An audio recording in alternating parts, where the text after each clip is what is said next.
How to fix Twitter error on Android phone. Hello guys, in today's video I'm gonna show you how to fix Twitter error on Android phone. First open settings and now scroll down until you find here apps and then click apps again, and here just type Twitter, or you can just scroll down until you find it Twitter and then click on it.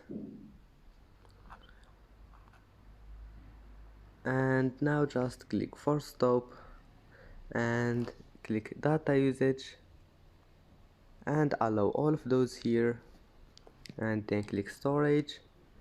Now clear cache, and after that just go back and try again. But if that doesn't fix your problem, so just go back to permissions and allow all of those permissions here, and if you want to allow any permission just click on it and click allow, and then that's it. Your problem must be fixed. Just restart your phone and try again, and that's it. Don't forget like and subscribe, and see you in the next video.